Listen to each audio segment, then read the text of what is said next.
मैं शब्द क्या है? हम लोग अपने जीवन में बहुत आसानी से कहते हैं मैं ना होता तो ये नहीं होता, मैं नहीं होता तो ये नहीं होगा, मैं नहीं होता तो ये नहीं होगा। बहुत सारी चीजें मैं सबके जीवन में ये आता है कि मैं अगर नहीं होता तो क्या होता, मैं नहीं होता तो आज ये जिंदा नहीं होते, मैं नहीं होता तो आज आप खाना नहीं खा रहे होते, मैं नहीं होता तो आप भूखे मर रहे होते। ऐसा नहीं है। आप लोगों ने पढ़ी होगी, जब मैं था तब हरि नहीं, अब हरि हैं मैं नाही, सब अंधियारा मिट गयो, जब दीपक देखो माही। यहां पर मैं शब्द का अर्थ है अहंकार से। जब हमारे अंदर अहंकार था, मैं था, तब हमें भगवान के दर्शन नहीं हुए। अपने अंदर उस अहंकार को लेके घूमते थे, जहां भी हम घूम रहे थे हमारे अंदर मैं, तब तक हमें भगवान के दर्शन नहीं हुए। यानी जब मैं था तब हरि नहीं, अब हमारे अंदर हरि हैं, भगवान हैं, हमारे प्रभु हैं, तो मैं की कोई जगह नहीं है। एक बार जब हनुमान जी लंका जाते हैं सीता माता का पता करने, तो वो अशोक वाटिका पहुंचते हैं। तो अशोक वाटिका पहुंचकर वो एक पेड़ पर बैठ जाते हैं, छिप कर बैठ जाते हैं। तुलसीदास जी ने लिखा है, तरु पल्लु मह रहा लुकाई, करहूं विचार करऊं का भाई।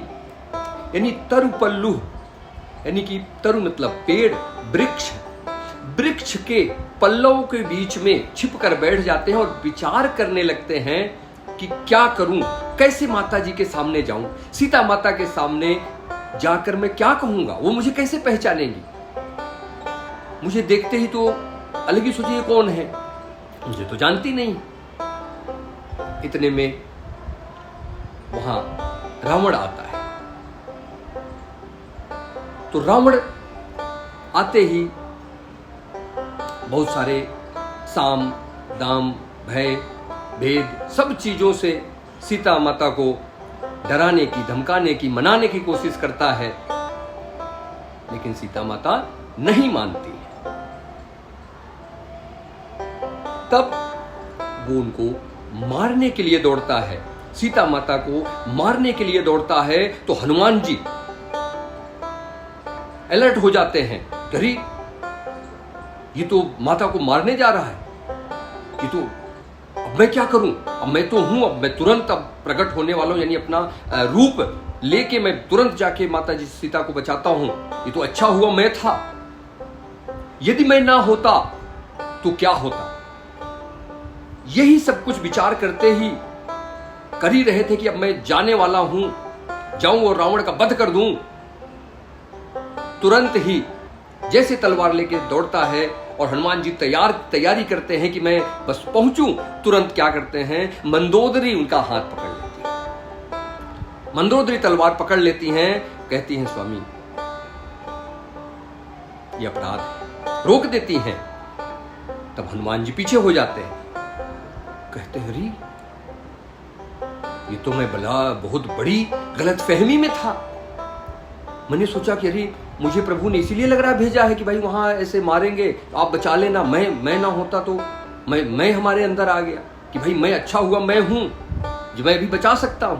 लेकिन यहां तो प्रभु ने, हमारे प्रभु राम जी ने पहले से ही ये लिख के रखा है कि जब भी रावण मारेगा, जब रावण मारने जाएगा माता जी सीता को, तो मंदोदरी को लिखा रखा है कि मंदोदरी आप बचाएंगी। मंदोदरी को उन्होंने ये ड्यूटी दे रखी है कि आप बचाएंगी। चलिए ये तो हो गया, रावण चला गया वहां से, सीता माता बैठी हैं। इतने में वहां त्रिजटा नाम की एक राक्षसी आती है, सुना होगा आप लोगों ने। तो त्रिजटा जब आती है तो वो अपने सपने के बारे में बताती है सीता माता से वह कहती हैं कि सपने बानर लंका जारी, जातु धान से ना सब मारी। कि मैंने आज एक स्वप्न देखा जिसमें एक बानर है जो कि पूरे लंका को जला के राख कर दिया, जला दिया, सारे सेना का तहस नहस कर दिया। अब हनुमान जी सोच रहे हैं पेड़ पर बैठे कि अरे ये क्या कह रही हैं? अरे मुझे तो प्रभु ने आदेश ही नहीं दिया कि मैं लंका को जलाऊं। मुझे तो बोला बस सीता जी माता की सुध लेके आना है। तो बोले फिर भी भाई कोई बात नहीं, देखता हूं, हरि इच्छा, हरि ने जो लिख रखा होगा, क्योंकि अभी जो मेरी गलत फहमी दूर हुई, क्या पता ऐसे भी कुछ बना रखा हो। अगर मैं जलाऊंगा भी, अब या भी सोच रहे हैं अगर मैं लंका, चलिए ठीक है, मैं लंका जलाता हूं भी तो मैं इतने तेल कहां से लाऊंगा? इतनी बड़ी लंका को मैं जलाऊंगा कैसे? अग्नि कहां से लाऊंगा? तेल, कपड़े, जो भी उस जलाने के लिए जरूरत की सामानें हैं वो मैं कहां से लाऊंगा सामान? तो कहते हैं ठीक है, हरि इच्छा, जो भगवान ने बना रखा होगा, हमारे प्रभु ने जो लिख के रखा है वही होगा, कोई बात नहीं। अब भगवान की कृपा देखिए, जब ये अक्षय कुमार को मारते हैं और मेघनाथ आते हैं, उनको ब्रह्मफास्ट में बांधकर जब लेकर जाते हैं लंका के सामने, यानी लंका पति के सामने, रावण के सामने जब उनको प्रस्तुत किया जाता है तो बहुत सारी घटनाएं हैं। जब वो बातचीत होने के बाद रावण गुस्से में आके इनको मारने के लिए कहता है, तब विभीषण आते हैं और रावण को रोकते हैं। तो कहते ठीक है, तो ऐसा करिए कि भाई नीति के विरोध है, किसी दूत को नहीं मारना चाहिए। तो कहते ठीक है। तो रावण अपने मन में विचार करता है, कहता है इसको कुछ अंग भंग करके इसको भेजो जिससे कि ये पूरे जीवन याद रखें, जिस मालिक का गुणगान कर रहे हैं, जिस प्रभु राम का ये बड़ा गुणगान करते हैं, उनकी भी जरा प्रभुताई देखी जाए।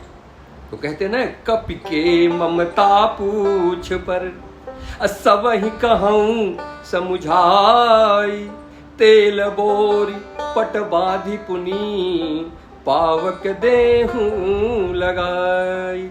कहते हैं कपि यानी बंदर की ममता, उनके सबसे ज्यादा जो बंदर की ममता होती है वो उनके पूंछ पे होती है, वो उनके पूंछ पर होती है, उनके पूंछ में होती है। तो वही कहते हैं कि इनकी ममता बंदर की पूंछ में होती है, तो इनकी पूंछ में कपड़ा बांध कर, तेल बोर कर आग लगा दीजिए, इनकी पूंछ को जला दीजिए।